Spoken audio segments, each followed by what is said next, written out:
What's up, everyone? This is Jay from Revolution Radio, and this weekend got an interesting message about something I should cover, or at least talk about a little bit more, and that is anti-protest laws. And it's something I've definitely been aware of, but with this revolving door of news, so it's just something that you don't think about to take a second and let other people know about. So I figured this is a perfect time. It's Saturday, nothing's going on. Here we go. So it's almost not legal to even protest anymore in America. Lo and behold, it was under Donald Trump that all these laws came down. Um, it's not the only thing. Donald Trump is actively taking many of our rights away. Anyone who would disagree with that is just not being honest with themselves.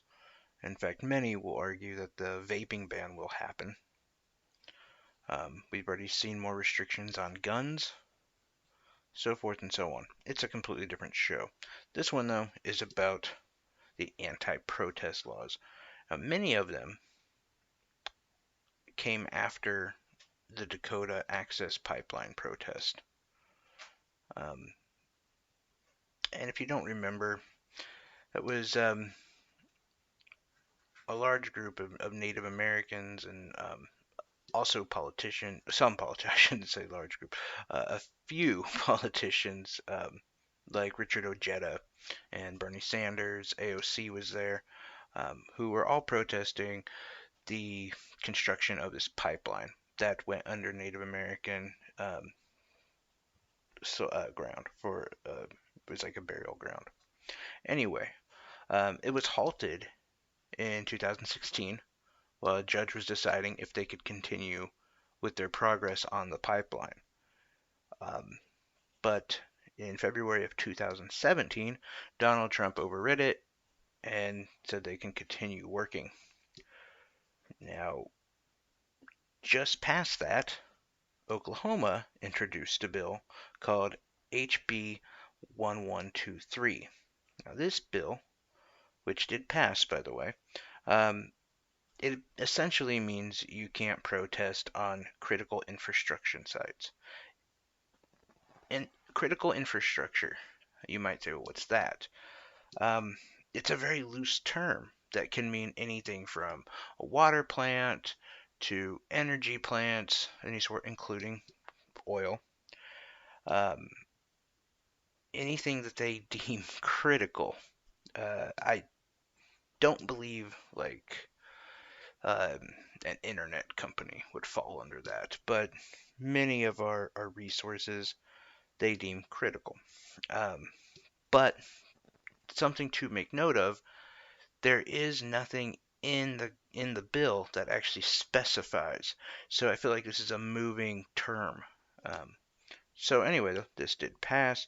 Um, what it means, aside from the fact that you can't protest on critical infrastructure sites, it also means that if you do, it can be considered a felony up to $100,000 in fees, even if you didn't plan on hurting anything or didn't hurt anything. You just protested, and can also get you 10 years in prison,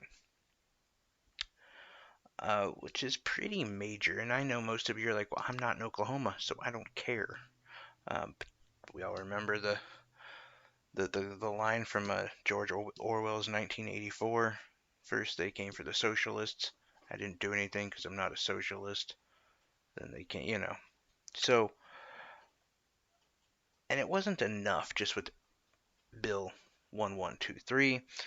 Oklahoma then proposed another bill, which did also pass, and it's HB 2128, which essentially says that anyone who pays protesters is also to face the same consequences as the protesters. So if the protester gets, you know, caught on a critical infrastructure site, then the person who paid them or sponsored them, which is a very weird term as well. And I know some of these things you're like, oh, that's not that big of a deal. Who pays other people to protest? Yeah, but sometimes it's sponsored. Um, which again, that's a gray area, but I don't know. I don't think there's anything wrong with that. Depending on what you're protesting, depending on the credibility of the sponsor, I do think you can go into some pretty um, murky waters being behind that 100%. But anyway, yeah, if somebody sponsors a protester, that protester gets 10 years in prison. So does the sponsee, I guess. Um, that kind of where it was a jumping off point to for an organization by the name of ALEC, which there again, that's another show I need to talk about. ALEC is a very, very disturbing organization in America. They pretty much just push, like hardcore push, federalism and conservatism. They have people like Newt Gingrich. Um, I know Pence is involved. Pompeo, I believe. Um, Ted Cruz. There's quite a few of them. Um, and interesting enough, since 2010, they have pushed through about 3,000 bills. And what they do is they take legislation or bills, ideas that they want to be passed, and they bring it to other politicians in different states. So they began to work on this anti-protest movement. And they first went to 6 other states, um, going back to where we started with North Dakota. It, North Dakota basically inherited the same laws, which is now kind of conveniently being called the ALEC model, which again was the same thing as we just talked about in Oklahoma. It was those laws. I think if you ask me, I think ALEC was behind it to get these passed and to see if they could. And once they saw that they could get these passed in a place like Oklahoma, then they continued to go and move that agenda forward. So North Dakota, South Dakota, Missouri, Arkansas, of course, Oklahoma, Louisiana, Tennessee, Texas, and Indiana all have these laws where you are unable or you face heavy persecution if you protest on a critical infrastructure site. But it does actually get kind of worse because they decided to put in other little caveats that made it fun for them to harass us protesting. One of them, like in West Virginia, which this came not long after the teachers union strike. Um, they had it in their bill that they can legally break up a strike. So kind of preventing anyone from going on strike again. They can legally say, no, get the hell out of here. You can't do this. Um, in Missouri and also in West Virginia, and some of these other, yeah, West Virginia, Missouri, Indiana, and a few of the other states, um, they also it is also illegal while protesting to cover your face. You know, it's a big thing. You remember um, the protest on Wall Street, and everyone had the anonymous masks. Then you have Black Lives Matter and Antifa, which I'm not saying I'm for Antifa, but a lot of these people do that, and it's kind of a prevention from being gassed. Um, the tear gas will mess you up, so they keep their face concealed, or they just don't want to lose their job, which is also a thing. So, but anyway, yeah, you can face up to a year in jail, $10,000 for protesting with your face covered. Um, and again, this only affects critical infrastructure sites. So if you're protesting an abortion clinic, you're fine. You can do whatever you want, cause whatever damage you want. You're just protesting. But if you're protesting and this is the heart of it and the most important part, if you are protesting a pipeline or anything that has to do with an oil company, you can face these tremendously severe punishments. Almost anything, it seems to be, that these protest laws are targeting environmentalists.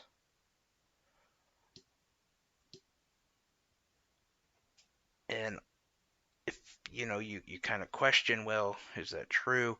You'll find out that a lot of ALEC is backed by oil companies. Big surprise.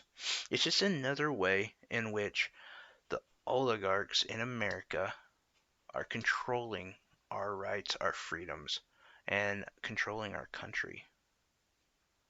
We can't let this happen anymore. It is going on too far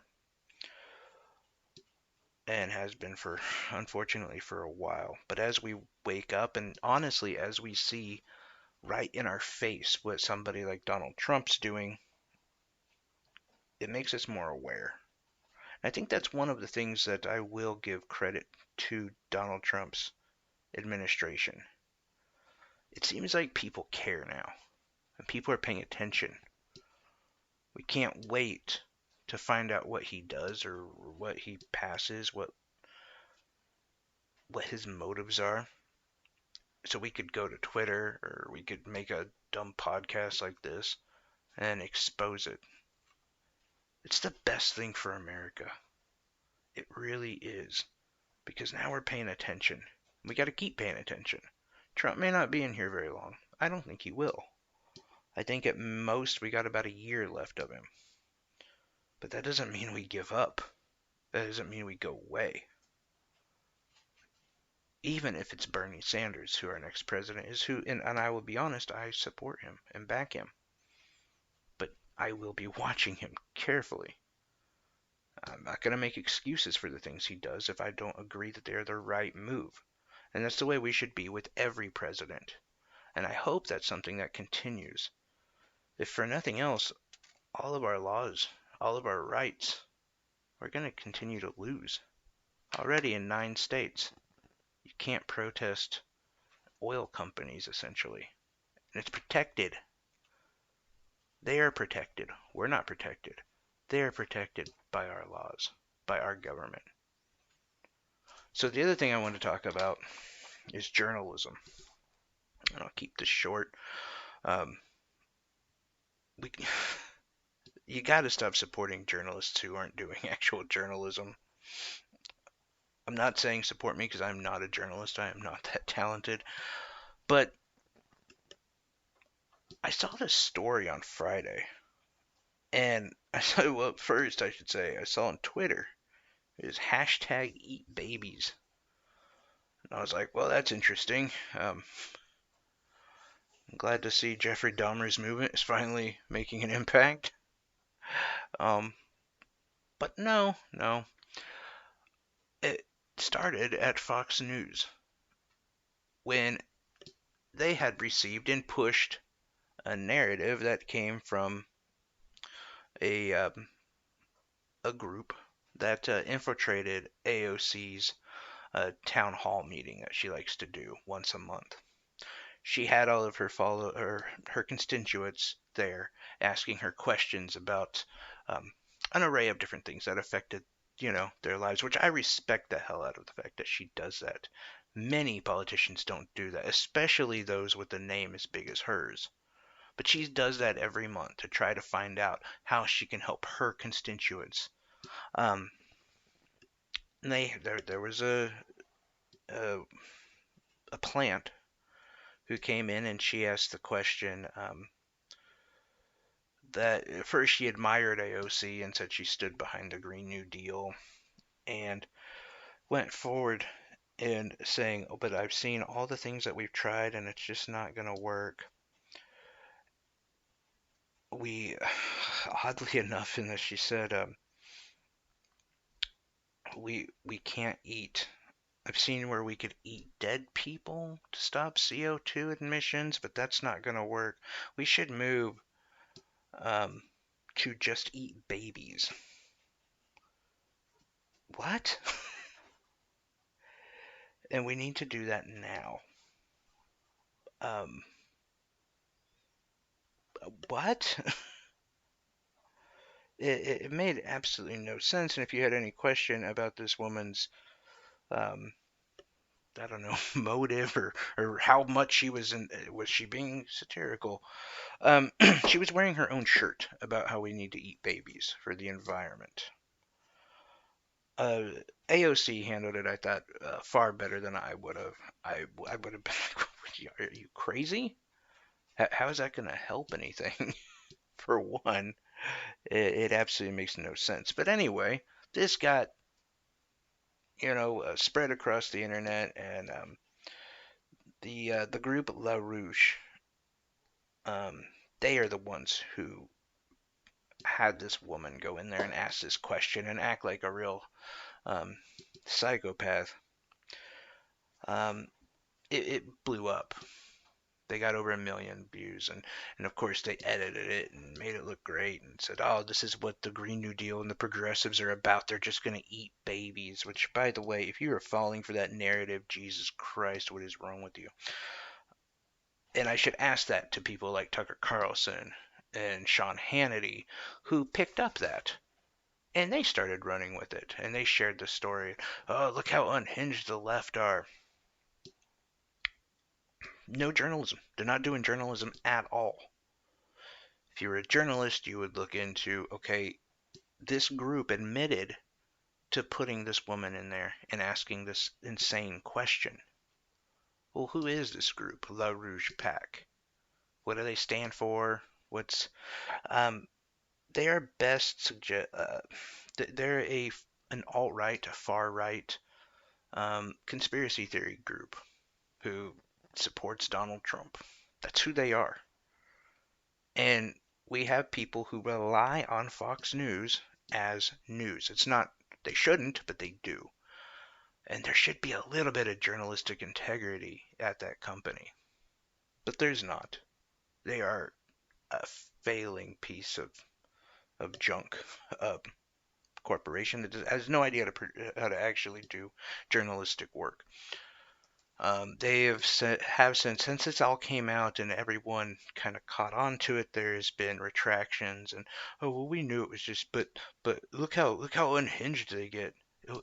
But that wasn't even an AOC supporter or follower. That was actually somebody meant to make her look bad. Where are you going with this? That's that's not journalism. It's the worst thing I've seen. Um, there's a number of things that can definitely be called out on journalism, and I wanted to talk about that on many different. As for one, the Trump Biden thing alone makes you say, God, who's covering this right? And the answer is nobody. Um, if you want to get your news, you do it from reputable sources. But this one, I, I had to comment on. This was way too insane to see. I'm watching Fox News. After I read this whole story, I'm like, oh, surely they've taken it down and they've done a retraction. And no, no, they're still running with that same narrative. Can you imagine if, and just to give you some sort of, I don't know, parallel, can you imagine if MSNBC or CNN, who, by the way, I don't support either, but imagine if they started running articles from like The Onion. And they're like, yeah, this is true. Can you believe it? Or something that a far left liberal group does to make the Republicans look bad. I mean, even look, I'm a big fan of, not a big fan. Uh, I'm a I'm a fairly avid listener of like the Young Turks and Kyle Kalinske. But can you imagine if they ran with any of those guys' stories? Who are not credited journalists. And for the most part, though, you double check them and they're 100% correct.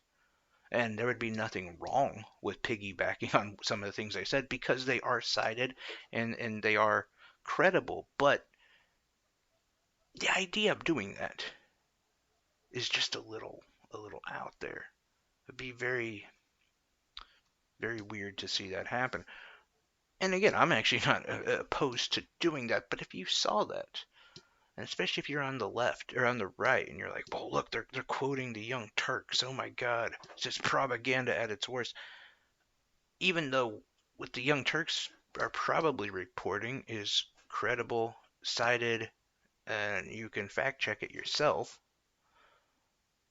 it would still make that other side go crazy. Meanwhile, on Fox, they're they're following stories by Jacob Wall and LaRouche. And if you don't know the Jacob Wall thing, it was about a 24-year-old Marine who was supposed to be human trafficked by Elizabeth Warren uh, I, for like a sex slave. I kid you not. I'm not making this up. Fox News ran both of these stories this week. Yeah, yeah. That's not journalism. I don't know what it is. And sadly, a lot of their audience doesn't get that it's complete. At best anymore, it's satire. It's not news. Anyway, guys, that's it for me this weekend. I'm gonna try to put up a DFS video if you guys follow the fantasy football. If not, have a good weekend. I'm gonna try to get that up here in a few hours. I don't know if I'm going to. It's been a busy, busy day. Anyway, on Facebook, I'm Jay Dillon, JayDylan. On Twitter, it's JC Show VIP. I share the show from both of those spots daily. Also, if you're on YouTube, it's Community of Ideas, and we could use a subscribe or a like. Be cool. We haven't really even launched the channel yet, so it's not huge. But Spotify, Anchor, iTunes, Google Pod, Revolution Radio, and believe on some of it you can find if you look under the producer, Zach Dillon, ZAKKDILLON. No relation. Anyway, have a great weekend. I'll see you Monday.